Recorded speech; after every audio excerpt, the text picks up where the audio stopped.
In every situation, there's a good, the bad, and the ugly. But what we witnessed today against Clemson, it was a fourth thing, a very worse fourth thing.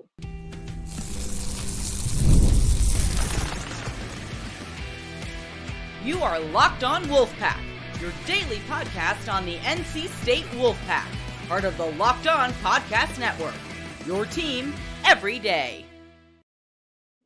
What's up, Wolfpack Nation? It's time to get locked in with Locked On. This is your post-game Saturday feed. We thank you for making Locked On Wolfpack your first listen each and every day. We are free and available wherever you get your podcasts and on YouTube, part of the Locked On Podcast Network, your team every day. Our Saturday post-game live is sponsored by FanDuel. Now through September 22nd, which is tomorrow, all FanDuel customers can bet $5 and get a 3-week free trial of NFL Sunday Ticket from YouTube and YouTube TV. Head on over to FanDuel.com in order to get started. Kenton, that was brutal. It was a 59-35 loss at the hands of the Clemson Tigers. And don't let the scoreboard fool you. The game was never truly that close. Clemson puts 28 points on us as soon as the first quarter, and from then on out, it was the true definition of a blowout. I mean, what can you say about this type of game? I don't take pride nor pleasure in being right about this team. I knew after game one, I said, things look a little iffy, but it's game one. They may be able to work some things out. After game two, I very specifically said, hey, that's not Tennessee's a good team. And they did a good job helping us along the way. But boy, this team, there's something in the water. There's something wrong here. And then against Louisiana Tech, all of the same old problems reared their ugly head again, because the sad part is I sit here looking and saying, we're still at the same place, or we're still at the same place that we were before this season started. You know where that place is, Grayson? I said this season would be about this team's countenance. It would be about this team's mindset. It would be about this team's preparedness and readiness to do the little things. How, under God's green earth, do we allow a quarterback to go 55 yards untouched on the first drive? That's the type of stuff that I mean when I say it's other teams can be better than us and have been better than us. And I'm not taking anything away from Clemson, not taking anything away from Tennessee, not taking anything away from Western Carolina, not taking anything away from Louisiana Tech. But the things that I have seen coming in, laying the shoulder on the 200-plus pound man, what do you think is going to happen? What do you think is the end result of that? Oh, it's a play-action pass protection on the deep shot, and I just let a guy get around the bend. What the hell do you think is going to happen? What in your mind is the logical conclusion of that? Answer quickly and show your work. I would like to see. The class would like to know. So I sit here and I say to myself, this will probably look very similar to what I've seen out of these teams in the past in terms of big game, wet the bed, and then you may circle the wagons for these other teams, or you may not. You honestly may not, because I don't know what the culture and countenance of this team is in this iteration. I can talk about what I've seen in the past. I'm not going to say, Dorn's done nothing to establish a culture, and that's why I don't know. That would be a lie. But what I will say is this team is different in that who are the leaders? I can point to Davin Vann as a guy that I definitively say he's a leader. He's a leader. He carries himself like a leader. He plays like a leader. He's vocal like a leader. He does all the things. But when I go from there, who else do you look at on this entire team and you say, that guy's a leader? When he speaks, the team moves, and he backs it up with his play. I'm struggling to find. We talked a lot in the last couple of weeks about finding an identity, and mainly we're talking about offense when we had those conversations. The defense today, zero identity at all. And that was kind of staggering to see out of a Tony Gibson defense, to just get completely knocked on your rear end right out of the gate. You go down 28-0. And sure, you do have to factor in 2 fumbles there in the first quarter. you put the defense in negative position. And more often than not, that's the kind of situation you're going to find yourselves in. But we talked a lot about the physicality of this defense, the struggles we've had on tackling issues these first three games. This was the culmination of all of our worst fears in the first couple weeks, bottled into one extremely poor performance here down here in Clemson. And to open up the ACC slate, it's more than deflating. And you see one of my taglines on the side of the screen here. Coming into the season, we had two bigger games circled, bigger than the other 10. It was Tennessee and it was Clemson. You've now gone through both of those games and you've been brutally humiliated in both of them. And so I said, I believe it was after the Tennessee game, you're currently left with more questions than you have answers. Now, after the Clemson game, you might even have more questions than that. Who are the leaders? I think Kenton brings up a beautiful point there. What kind of leadership is being brought forth on this team right now? Because you've been through two horrific embarrassments, and it's so quickly to see a team go completely off the rails after situations like that one. A situation specifically going off the rails, Anthony Belton ejected today for spitting on a Clemson player. That's not NC State. And I don't know, I mean, heat of the moment, there's no excuse for that ever. And so it just felt like not only did we not recognize the team on the field, it wasn't an NC State team on the field.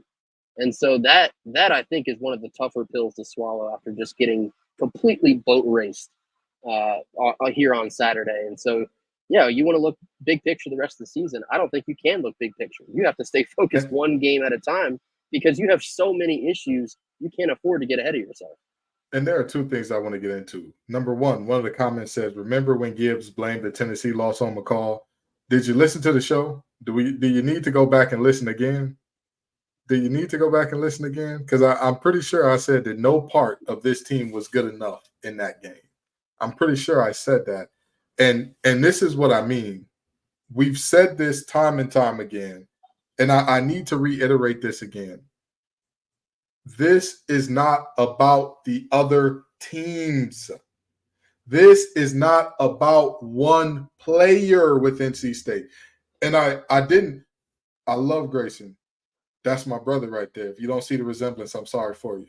But with that in mind, when Grayson said this is our biggest game of the season all week, in my mind, I kept saying, no, it's not.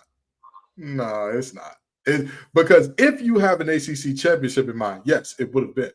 But the way that what I saw out of this team in the first three games, I struggle to find an 8 or 9 win team, let alone a team that's going to compete for an ACC championship. And that's just the reality.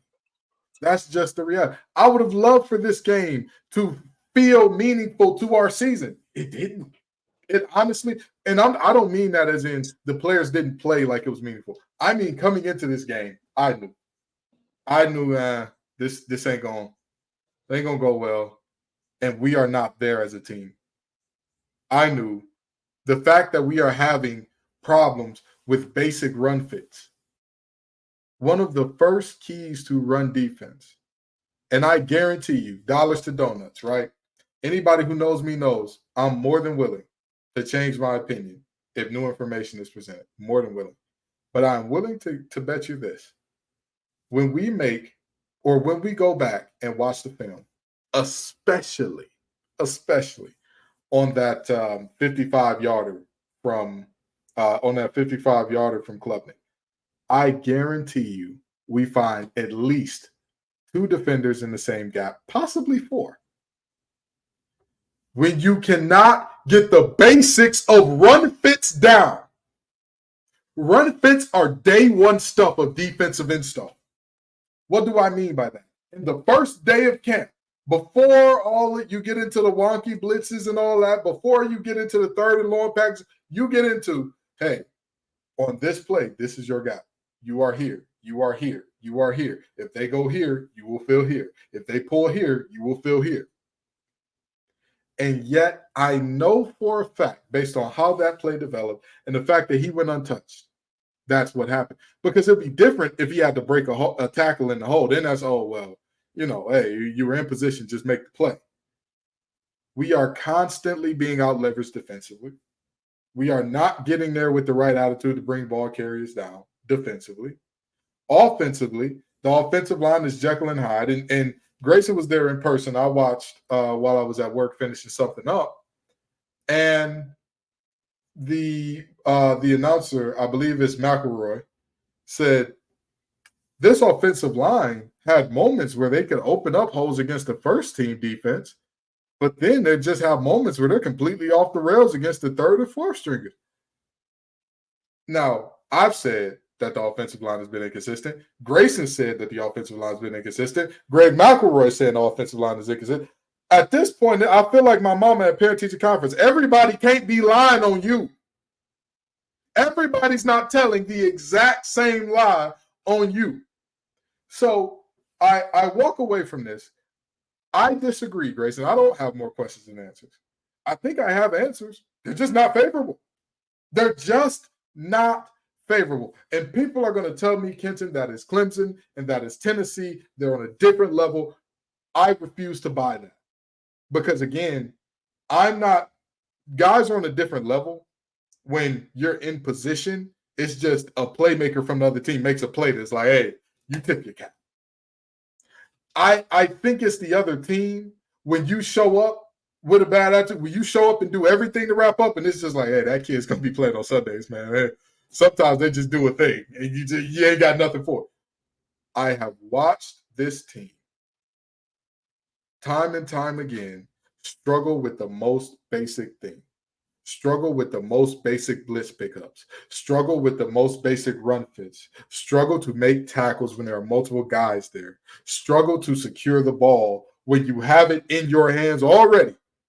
And you don't have any need to do anything crazy to get outside of yourself. So, again, this is not about Clemson, Tennessee, Louisiana Tech, Western Carolina, Grayson McCall, CJ Beck. It's not about one man or one team. It is about this team doing the little things that you would need to do to beat any damn body.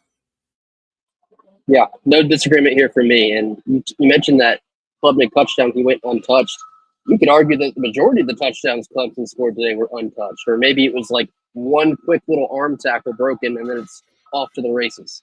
The defense, more often than not, was found out of position a lot today. I'll be excited to go back and watch this tape so we can point out exactly where things went south. But just a very ugly, uninspired, undisciplined performance here by the defense. I do want to get into CJ Bailey talk here in just a couple minutes. Let's do it. I saw some promising things from CJ and parts of the offense. We're going to touch on that after a quick word from our sponsors. Our first live sponsor here on Saturday is eBay Motors. Passion, drive, and patience, that's the formula for winning championships. It's also what keeps your ride or die alive. eBay Motors is everything you need to maintain your vehicle and level it up to peak performance. From superchargers to roof racks, exhaust kits, and LED headlights, whether you're into speed, power, or style, eBay Motors has got you covered. With over 122 million parts for your number one ride or die, you'll always find exactly what you're looking for.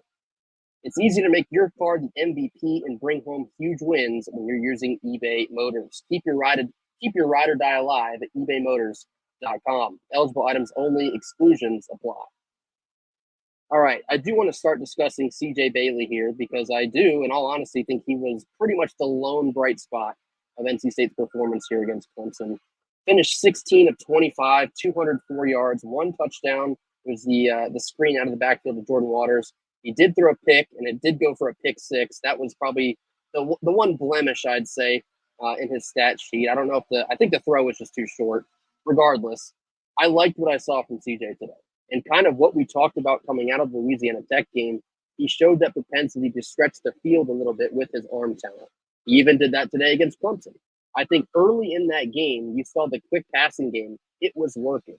And so I was very confused on why on 3rd and long, maybe 3rd and 6, 3rd and 7, we're going draw up the middle for a loss of 2. And it wasn't just one instance of that. It was multiple times. That was irritating for me personally. However, as a whole, CJ Bailey looked better than I even anticipated that he would in a game like this. We talked about potentially him being a freshman, not exactly stepping back and taking in how big of a moment this was. He was just out there playing ball. I thought he showed great physicality through the air and through the run. There's a couple times where it took multiple Clemson defenders to bring him down. I love to see that from such a young kid. And I had tweeted from our Locked On Wolfpack account, CJ Bailey is quarterback one. That was correct Yeah. last week. I think it's even more correct now. NC State's best move, I think, for the near and immediate, or the near future and the distant future, I think you already start to begin to check out your prospects with CJ Bailey at quarterback. I think that is your guy. Oh, I don't think there's any argument there. I don't think that anybody can make in good faith an argument against CJ Bailey being your guy because, I mean, objectively speaking, he looked really good.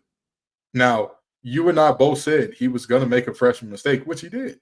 He did. And that's why level setting is important. And that's why I talk about this team in the way that I do. The level that we had set preseason was ACC championship, all those good things. The level after the first game, for me, it didn't really drop yet, but I'm like, look a little fishy. After the second game, the level dropped way down. But to get back to CJ Bailey and talking about what I've seen today, the performance I saw from him makes me believe that this can be a 7 to 8 win team. Right. It makes me believe that we can get to 7, 8 wins, but that's about the ceiling of this team. That's about the ceiling because, again, it's not just about him. It's never just about one guy.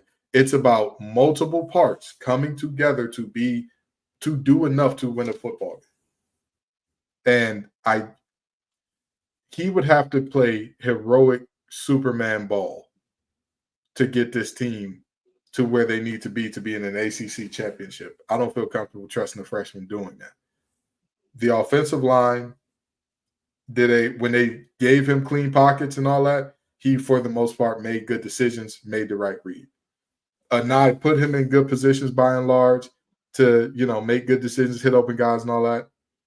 I mean, hey, this was the silver lining of this game is that you learned CJ Bailey doesn't flinch.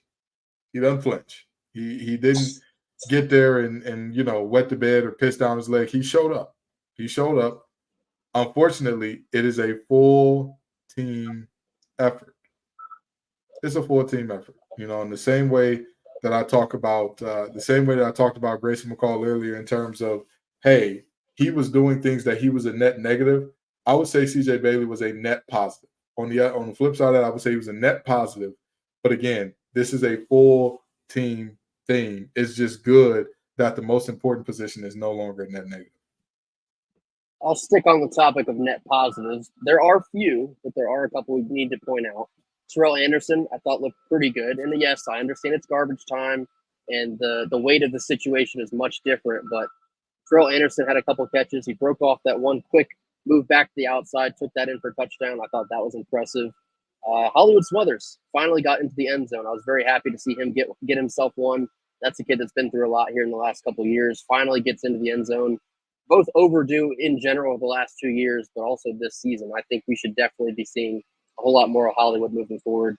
Yeah. Hendrick Raphael impressed there in the second half. I thought the offense, shockingly enough, was not so much of the issue. And I wish we could have seen a game where the defense kept it respectable, because I would have liked to see how the offense could have functioned if they were in the game. And yes, I understand, late in the game, garbage time, you got to take everything with a grain of salt. But CJ Bailey, for the most part, he outperformed my expectations for him in this game. And so I think there's some sort of confidence to be taking that moving forward. But yeah, I mean, obviously it's hard for us to get on here and find some positives. There are so few. When you get on a stage like that one, I keep coming back to the idea that, this was a game. If you wanted to be serious about your expectations and you want to be serious about being an ACC contention, you can't have Clemson put 59 on your head and just be relatively non-competitive. I would struggle to believe that Clemson will put 59 on anyone else the rest of this season. I think that's how blasphemous this performance was by NC State's defense. And so when you now have to look from within, and no time to feel sorry for yourself, you play a ranked Northern Illinois team at home this coming Saturday, and then after that, right back into ACC play. The toughness is something I had circled these last couple of weeks. Still absent. This team is not tough. This team is very undisciplined too. There was a shocking amount of just undisciplined, shoot yourself in the foot type of plays. You get a Jordan Waters run for 15 plus, called back for holding.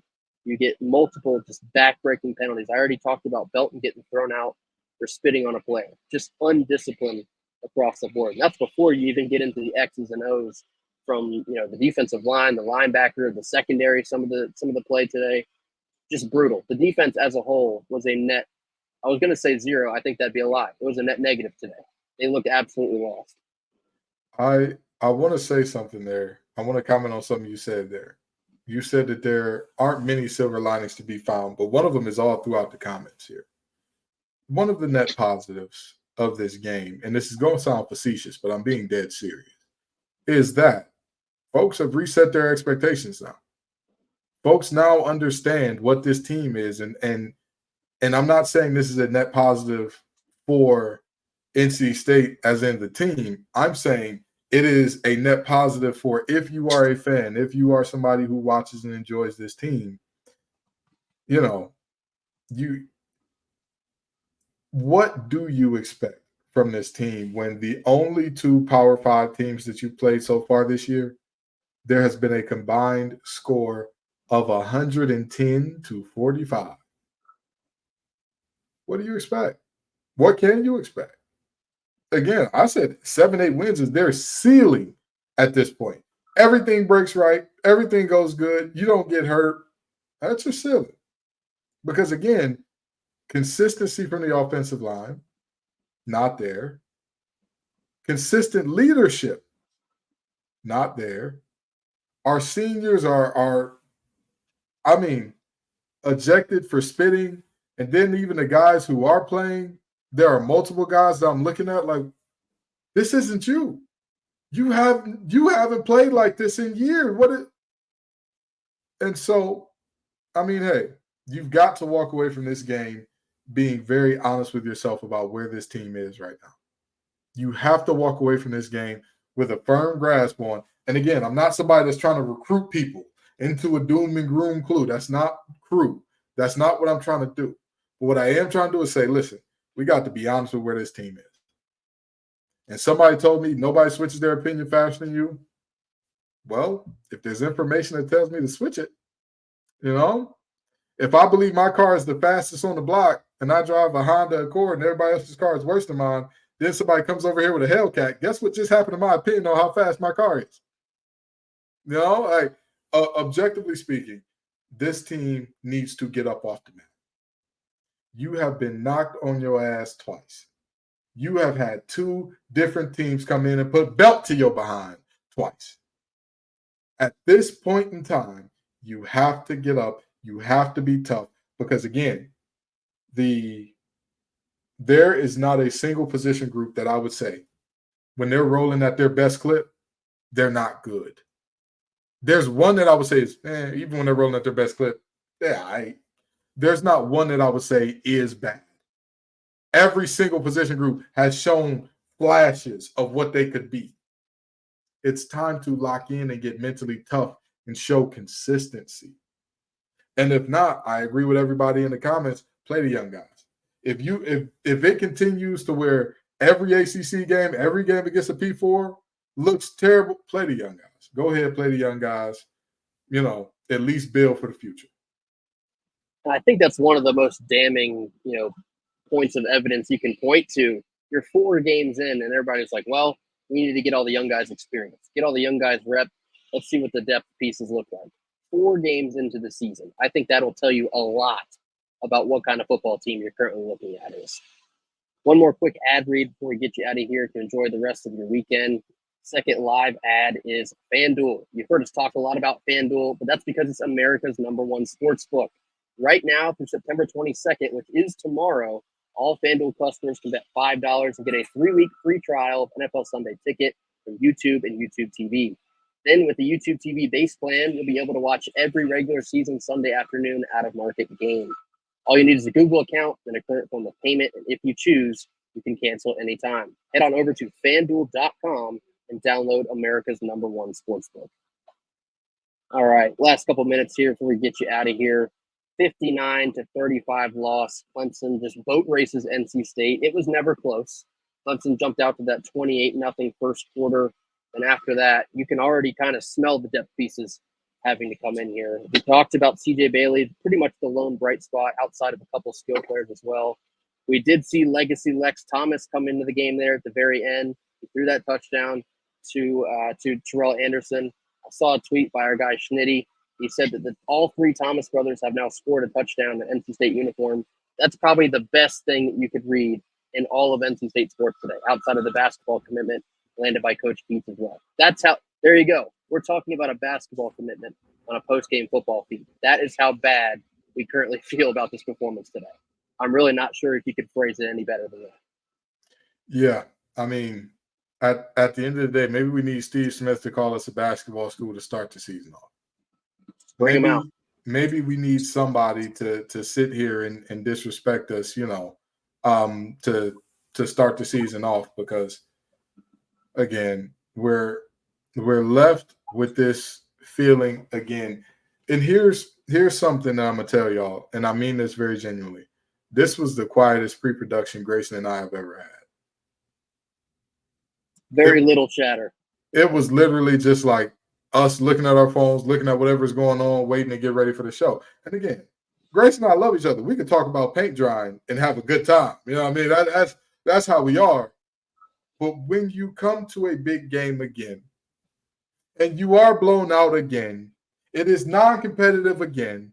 All of the problems from old rear their head again. It's not even like we're seeing new problems. It's not even like, the only thing that I would say is the new problem is coverage busts on the back end, even when we're getting good pressure. That was kind of new. Everything else, the lack of tackling. Stop me if you've heard that one before about this team. The offensive line not being good enough. Stop me if you heard that one about this team. The lack of seniors stepping up and showing, hey, listen, we got it. This is the way we're going to go. Stop me if you've heard that one before. So I look at this team and I say, hey, this season is still up to you. The season is still up to you. Because those flashes, if we get guys to play to that flash or even close consistently, you don't have anybody in front of you that is more talented than you. But you have plenty of teams in front of you that are much more consistent than you. You have plenty of teams in front of you that are much more disciplined than you. You have plenty of teams in front of you that have the countenance to show up for every game. So it's on you. It's on this team to look in the mirror, take that second and say, what do I need to do to get better? Don't point around at the next guy. Don't look at the guy next to you. Don't look at the guy who got beat for the touchdown. Don't look at the guy who got thrown out. Don't look at the guy. Take a look in the mirror and say, what can I do to make this team better? Because again, I don't see a single position group right now that I would say, hey, you're beyond reproach. Even when saying the pass catchers have been good, they have been. Today was probably their worst game. Lots of uncharacteristic mistakes. KC fumbling. This was probably, not a great game for the pass catchers either. So I look around and I say, who can sit up here and say that they're beyond reproach and can look down on everybody else on this team and say, I did my job. I did my job. You do yours. Who can say that? Not a soul. Not a single, the position groups are broken up by rooms. Not a single room on this team right now can say, hey, we're doing our job. Everybody else needs to follow us. Well, listen, I don't think you can say that about the coaches either. I mean, this is just a flat-out embarrassment of out coaching. And something else I noticed there, right before halftime, Dave Dorn was very clearly just trying to tick away some time, get into the half, and reset. Dabo's calling timeouts and making a conceited effort to score again. And I think that is extremely telling about the differences between an aggressive team mentality, a team that is on that elite level. They're going to beat you in more ways than just one, and they're going to take it to you. That's where Clemson is. As you saw, NC State is nowhere close. And after this offseason, we had all the acquisitions and all the buzz, and to have your two biggest games of the season. I know, Kenton, that sentence gets to you, but realistically speaking here, your two national stage games, and you get I think combined in those two games, Tennessee and Clemson, you may have given up over 1,000 combined yards.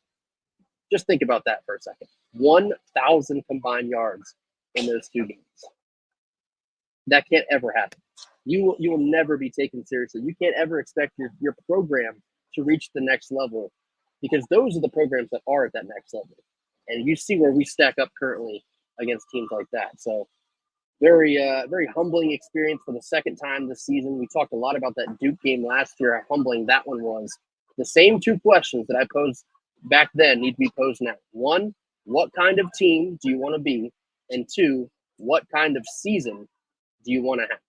Before those two questions get answered, you might see more results like we saw here today. That'll do it for us here, our Saturday post-game live feed. Thank you all so much for joining us.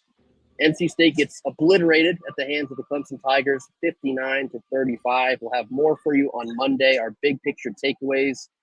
May struggle to have to put some of those together because there's not a whole lot of good you can take out of an embarrassing matchup like this one. But we thank you all for joining us. Be sure to hit that like button. Drop all of your comments. I'm sure there will be quite a few in the comment box. Mash that subscribe button if you have not already. And we'll see you right back here on Monday. And until then, go Pack. Go Pack.